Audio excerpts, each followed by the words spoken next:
Good morning if you're on the West Coast, like our guest Coco is, and good afternoon if you're on the East Coast, like I am.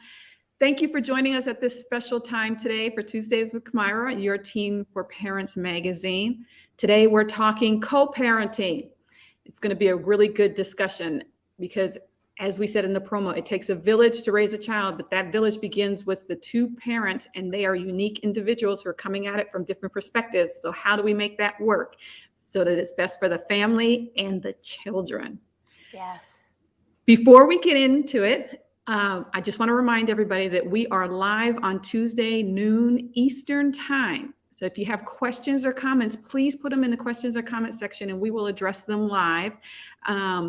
If you are watching a playback, Coco will not be here to address your comments, but please put them in the comment section anyway, because another participant who's watching via playback may dialogue with you. So feel free to do that. Just know that Coco won't be available at all times. She's just available now live. Coco, thank you. Welcome. Thank you. I'm so excited to be here. We are happy to have you. Can you please tell us a little bit about yourself and your work? Sure. So I'm an ADHD coach, and I work with families who have children with ADHD. I started my work with children and then recognized the need to help parents kind of help the kiddos. And so then I transitioned into helping mostly parents. And when I first started in 2009, only moms came to me. And then slowly but surely, 95% of my work is with couples. So both parents coming and getting support, which I love. So it's been really exciting to see that change. Wonderful. Thank you. We're going to put the link to your business in here in case people want to access it. We're talking co-parenting. What exactly is co-parenting? So co-parenting is the concept that both parents are involved in raising the child, right? In their social, emotional, physical development. And there was a big shift. I imagine even in your generation, certainly when I was growing up, it was mostly the mother. The dad would work, but there was not much involvement with raising the child. And so the idea is that both parents together are working towards that end. And it's a newer phenomenon. It's definitely a new trend, and it's getting more, like I said, even in my business, it's becoming more and more common with both parents really are engaged and committed and devoted to helping in the child raising.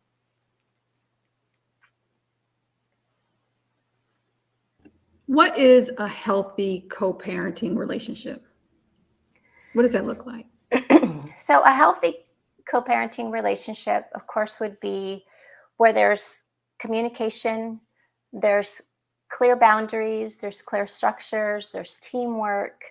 It's has to be flexible because our children change. And so the things we do and try with our parenting needs to be flexible, and each child is different.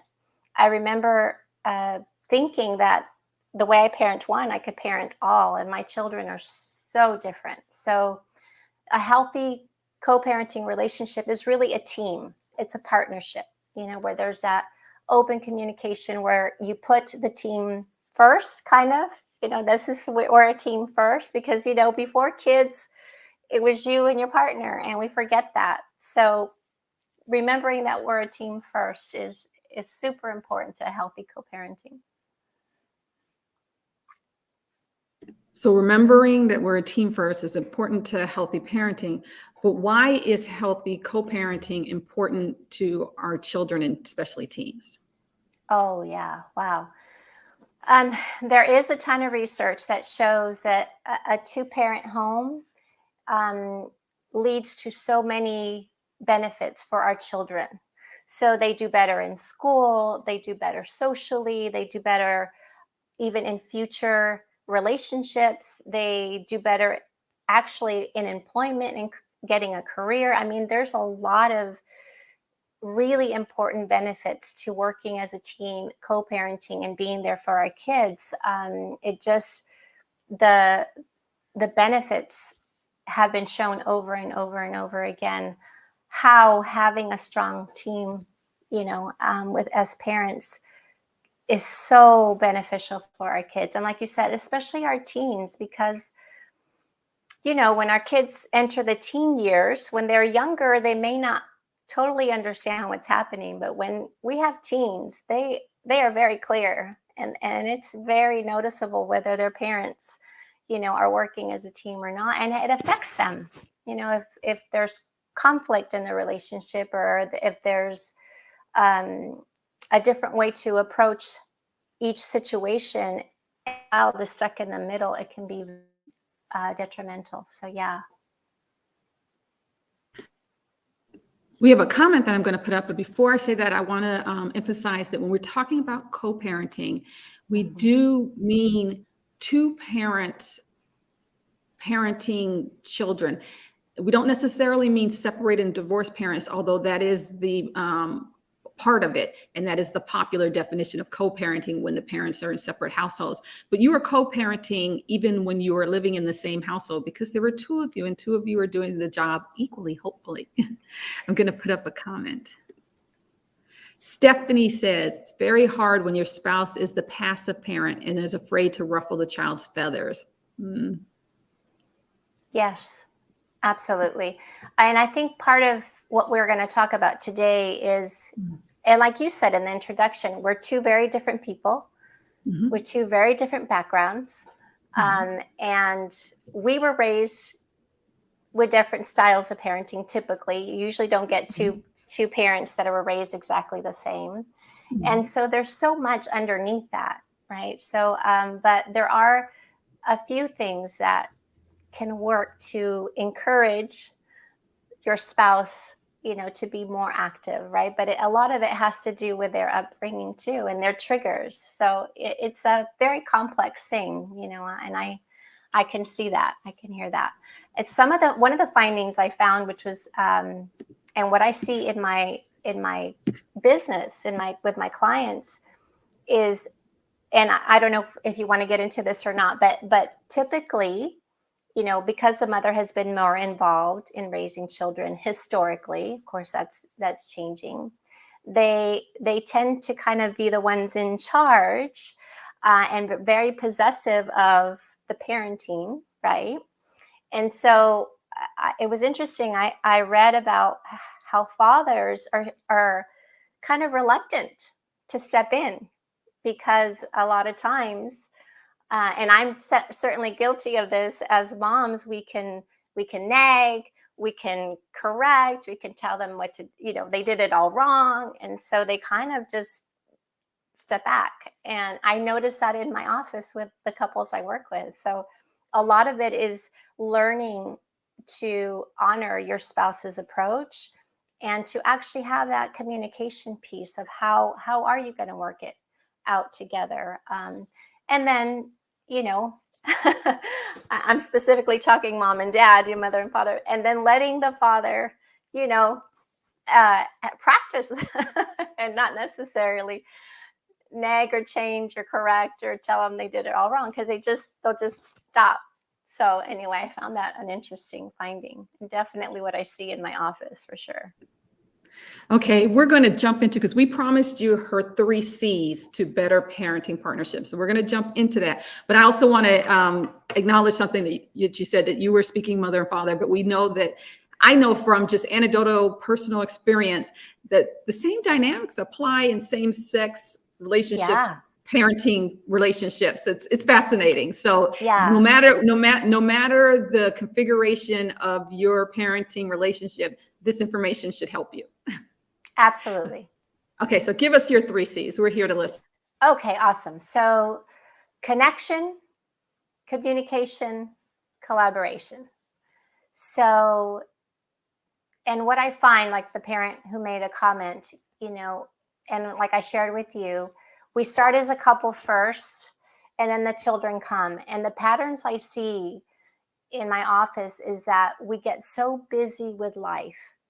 We get so busy with the day in and the day out, and the actual work. It's hard work to raise children, that we lose that connection as a couple. And oftentimes I'll ask the couples I work with, do you ever go on a date? Do you ever have time to actually talk through your week? Do you ever talk ahead of time about how you're going to handle the situations? And more often than not, I hear, no, that's like gone and forgotten. So connection is super important to co-parenting. Like you said, whether it's, male, female, same sex, it doesn't matter. That connection and working towards staying connected as a couple has shown that the results of the co-parenting, are much more effective, much more positive, much more united. Because again, the partners who don't feel connected or not, especially if there's a stronger parent, let's just say that, and a less active parent, it tends to be that the less active, if there's not that connection, is going to be even less likely to participate in the parenting. So connection is super important. And I talked to my parents about, making that special time to set a date, making a weekly appointment to talk about your weeks ahead of time, so who's doing what. And that, of course, that falls into the communication piece, which is the next piece. Is I often find that couples don't talk about the nitty-gritty stuff, and here's what I find over and over, that conflict between parents, I can almost say 100% of the time, is because there has been an unclear or unspoken expectation. And of course, if there's unclear, unspoken expectations or unrealistic expectations, which can also happen, but they're not talking about it, that's where the difficulties arise, especially when it comes to our children. And there's a lot of assumption that happens in households about who's doing what, and how we're going to divide the labor, like you said, and work together as a team. So that's a second, communication. And with communication, I also ask couples, for example, how many of you sat down and actually talked about how you're going to discipline your children before you had children? And again, most of them say, never did it. And so we are trapped in this cycle. We have kids, right? And then as they grow through each stage, it's a different kind of skill set, but we don't talk about it. And so when we don't talk about it, there's so much, like I said, miscommunication, unmet expectations, and then the conflict arises because you think it should be done one way and the other parent thinks it should be done another way, but you're never really talking about it. So I encourage couples to talk about how they view discipline. I encourage couples to talk about how they were raised, and to talk about what are some trigger situations. There are moments in our own childhood that could either be traumatic or very negative. And so we will tend to react more intensely if we see that happening in our home. And so I encourage them to do that. I encourage them to talk about their values, because part of connection is looking for common ground. And one of the exercises I do with couples is I each have them sit and say, what do you hope for your child? What is it that you want for them? Right? Separately.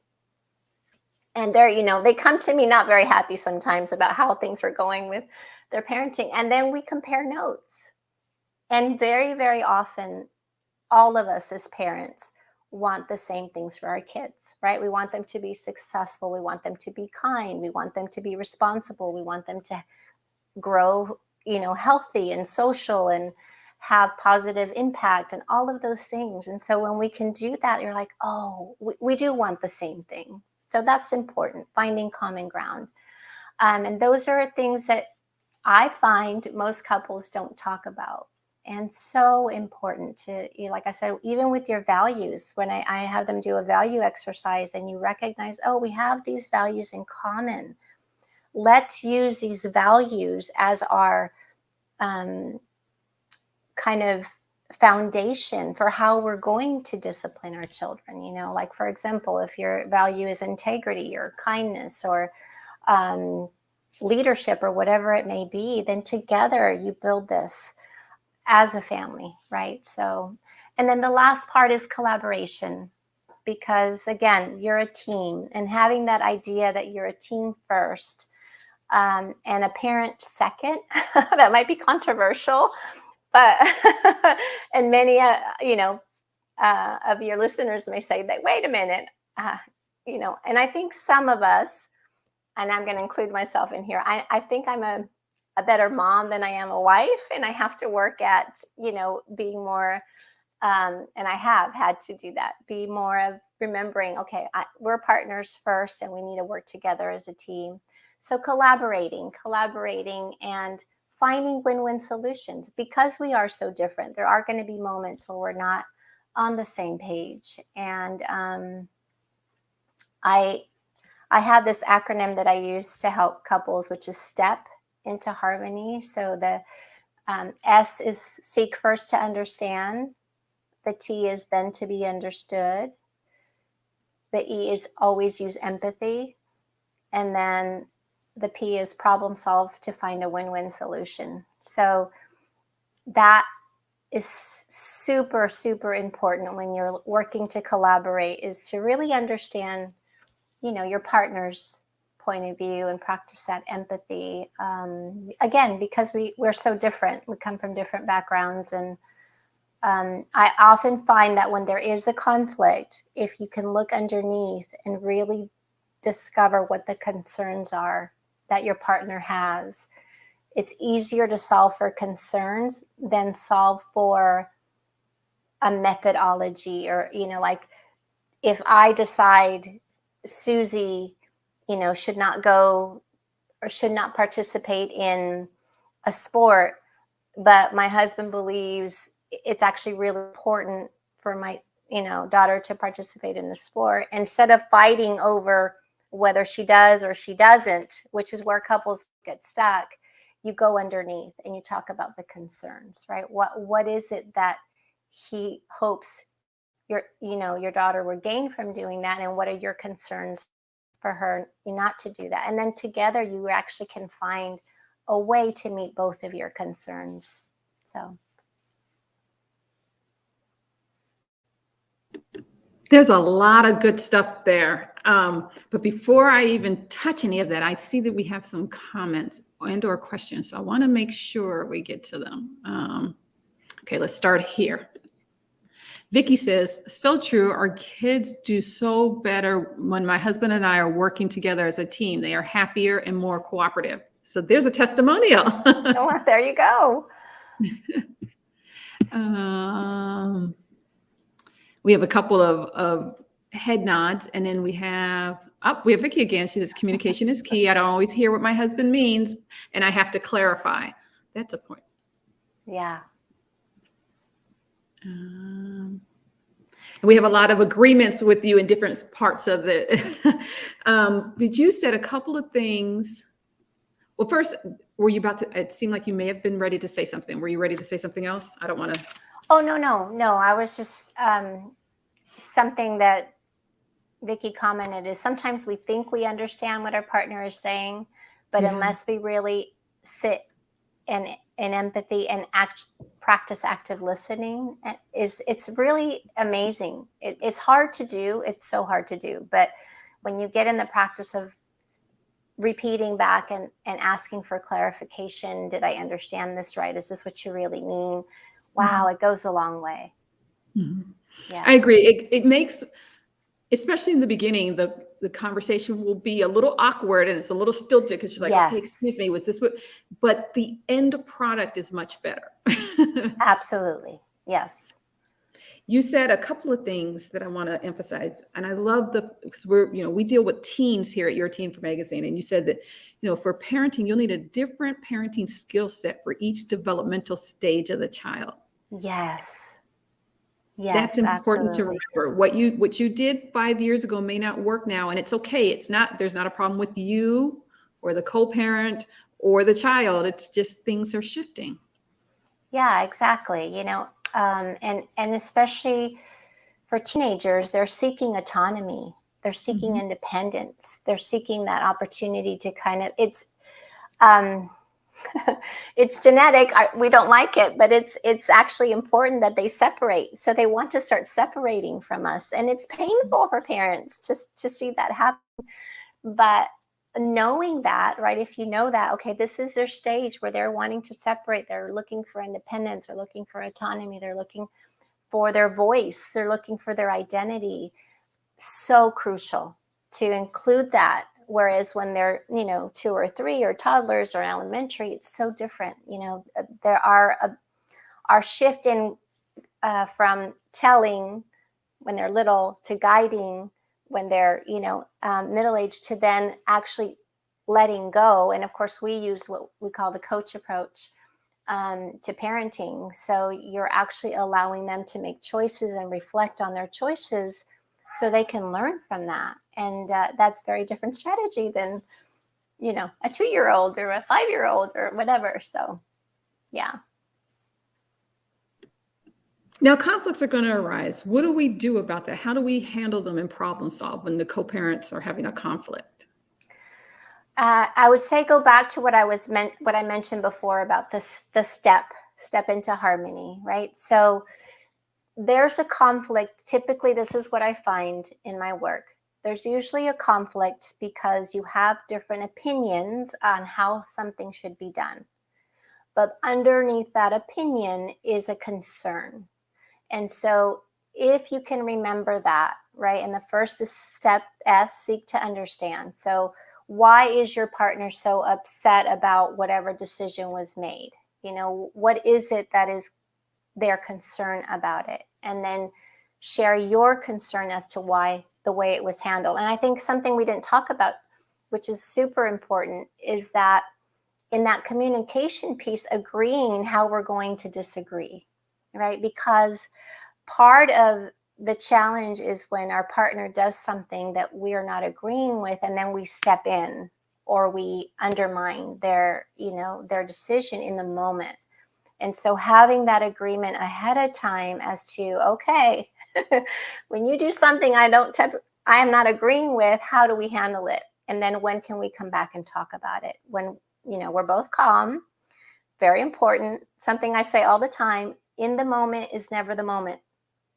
Right? So in the moment is never the moment because you're both frustrated, altered. We talk a lot about being triggered. So you're not in a good place. When we're triggered, we're not in our thinking brain, we're in our emotional brain. So that is not the time to try to solve it. So that's what I would say is make sure you have an agreement on how you handle differences. Remember that your co-parent wants the best for your child too. So remember to go back to that common ground. Give them the benefit of the doubt. We're going to mess up sometimes, right? As parents, we are. And maybe we might say the wrong thing at the wrong time, or we might lose our temper, our cool with our kids. And part of that agreement with the communication is then to go back and say, for example, let's say I'm yelled at my kid and I'm super angry and I said some things that were not very helpful. And my partner, saw it, didn't agree with it. We talk about it. Part of the relationship between parent and child is to learn to repair, So I always went back to my child and apologized if I lost my cool or if I, sometimes in the heat of the moment, I don't know if this has ever happened to you, but you're like, you're grounded for 5 months. Or no more electronics for the rest of the, whatever. We have these big moments because we're triggered. And so but if we can come back to calm and then recognize, I wasn't in a good place. And going back to the child, I remember going to my son, I have 3 sons, and saying, you know what? Mama actually flipped her lid in that moment. She wasn't in her right mind. And I said things that weren't very helpful. And actually, you're not grounded till the end of the year. We need to, have a conversation about what really happened and figure it out. So it's super important, I think, to remember that. So as a team, decide ahead of time how you are going to handle disagreement, and then remember that step into harmony. Listen to the other partner's concerns and not their solution, because you'll never agree on a solution. I hope that makes sense. That makes sense, but can we delve a little deeper into that? So we want to listen to their concerns, but not their solutions. So what do Yeah. we do? We have different parenting styles. We're just, one is permissive and one is more strict, but we have the same child. How do we come to a solution when there's an issue of some sort, whether we're deciding where to send the child to school or how to discipline a child for a rule infraction?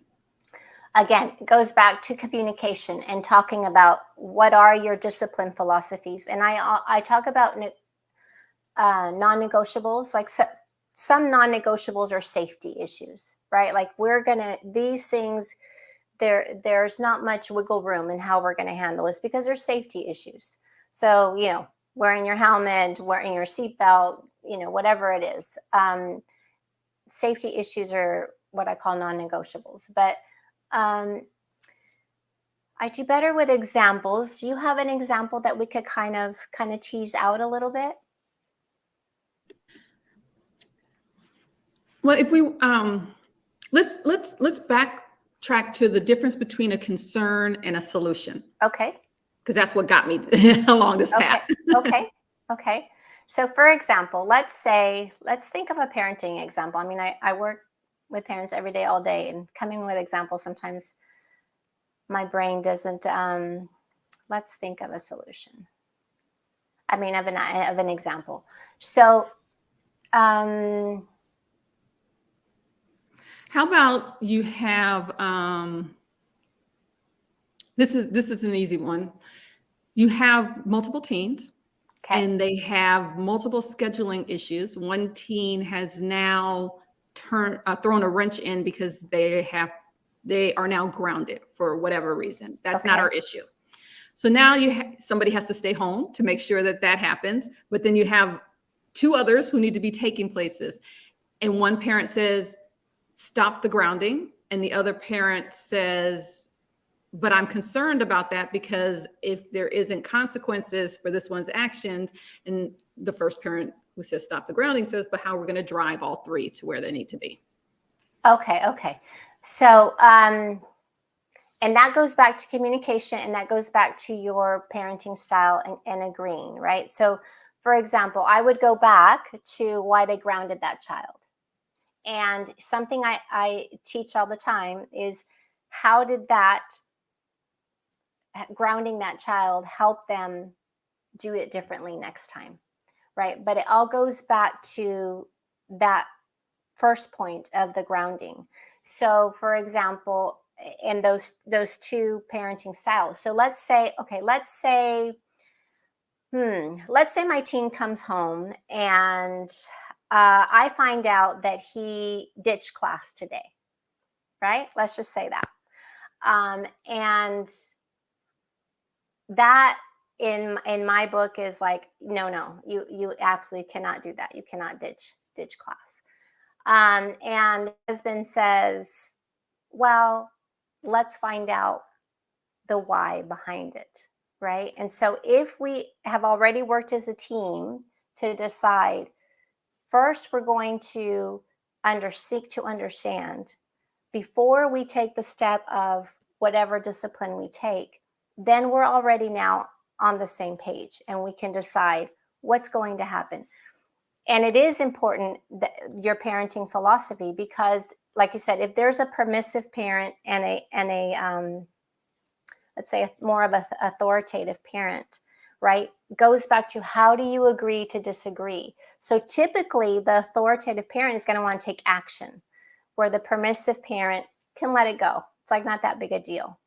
And oftentimes in that situation, so let's say the authoritative parent decides for this situation, my teen ditch class decides, well, here's what I think we should do.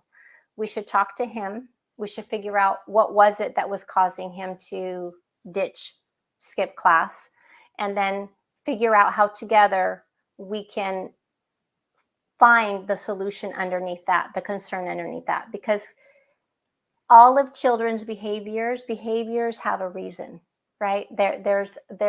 All behaviors communication. So if your child ditched, there's a reason. And if you, again, the same process, if you can find out the reason, then you can work together with him. And what I often find too with parents is if there's a stronger parent in the mix, if the permissive parent doesn't really care one way or the other, then it's not so much of an issue. What I find is when both parents are kind of really strong in their opinions as to what should happen, that you have to go back again to find a solution that meets the concern. So I hope that answers your question. It does, because it goes back to agreeing on how you're going to disagree. Yes. Which I can't be the only one who never did that. We may say it sometimes, we agree to disagree, but we've never said ahead of time how we were going to handle those situations. It's usually just someone throwing everything away and saying, well, we agree to disagree, and it's kind of dismissive. But actually having a plan how you're going to handle those situations is probably genius. And I wish I had known that, a few decades ago when I embarked on marriage, but it's never too late. That's right. Are there any resources parents can access to help them co-parent better? I did share some articles that I found on the importance, more than anything, of two-parent homes, the importance of working together, the benefits that children get from doing that. I found a book, and I haven't read it, but it's called Fair Play. And it's about balancing the responsibilities in the home in a win-win solution kind of manner. So I'm curious about that. I can't say I can endorse it, but I found it fascinating in some of the research I was doing, because as we shared, the parents, that shift in two parents, raising children is growing.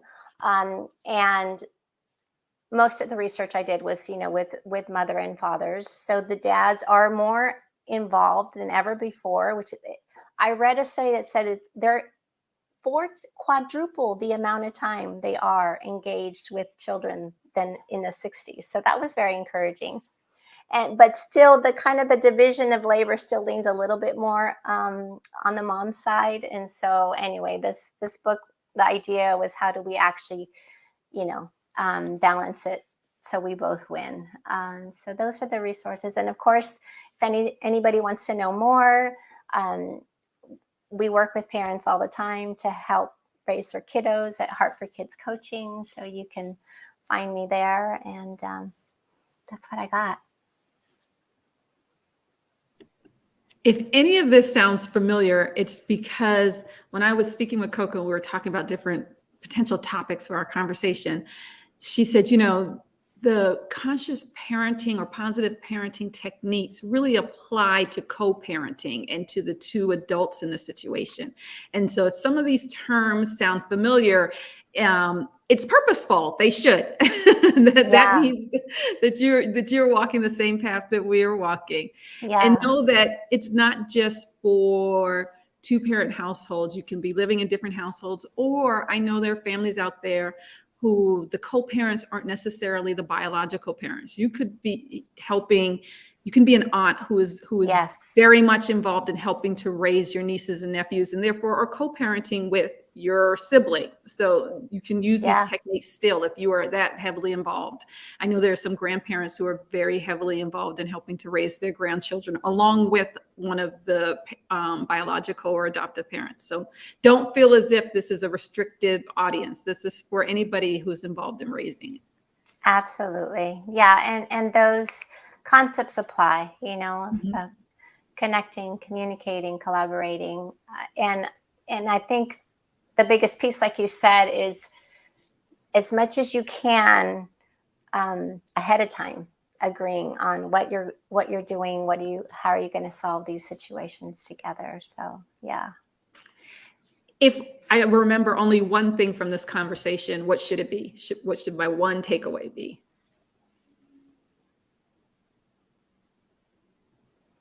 You're a team. You're a team. Remember Mhm, that. And mhm, work, to honor and strengthen that team first so that you can be the best you can be for your kids. I mhm, would say that. And always the seek to understand and the empathy, right? That's mhm. it's it works magic in relationships when we can do that. So The team part is really important. I am guilty of forgetting that because parenting is so important and it's crucial. And these little ones are depending upon you, and the future depends upon it. And, and it really starts to weigh heavy on you. You start to, but you're part of yeah. a team, so it's not quite as heavy if if your team Yeah. is strong. Exactly. And it takes work to build that team, but the Mhm, work, I mean, think of it this way, when parents aren't working as a team, there's a lot of conflict, which yeah. can lead to a toxic environment for our kiddos. And so all that work that we're spending fighting or Mhm, disagreeing, we could spend working on how do we do this together, right? mhm. Something I forgot to mention too is that I encourage couples to look for each other's strengths.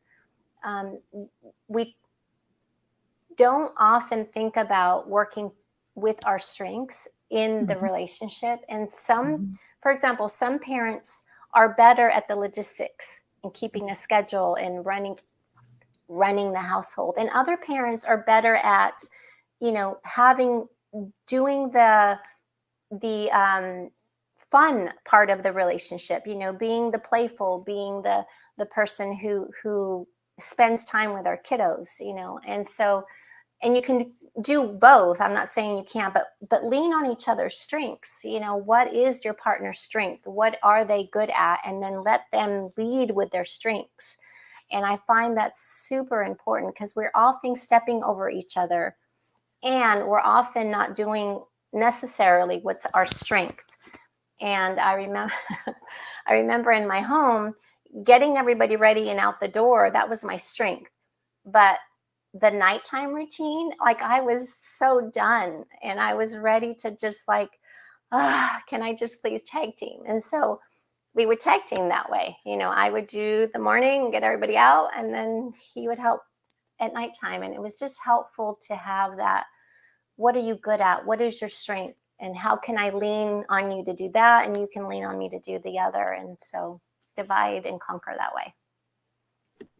And since we're dealing with teens and they're very aware, you can go ahead and let them know that too.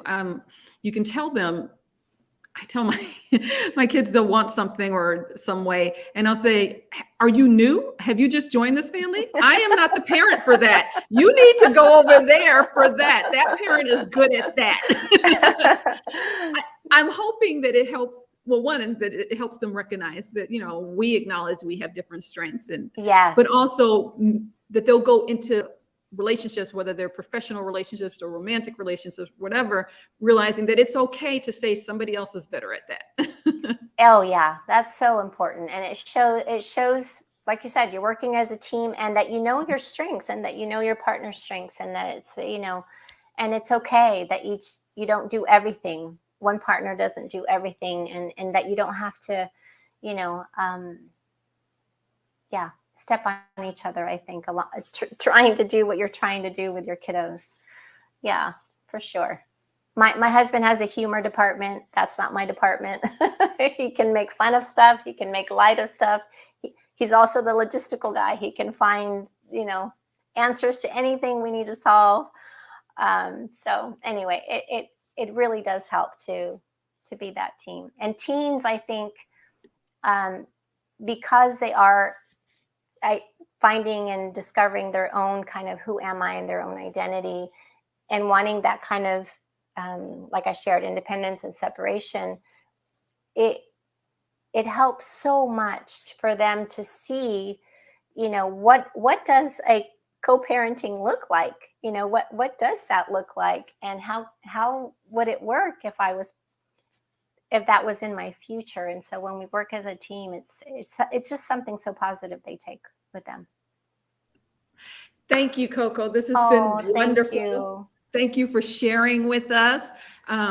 If you are watching either live or replay, and I don't know why I say if you're watching, because if you're not watching, you can't hear me, but be sure to check the comment section for the helpful resources and for further learning.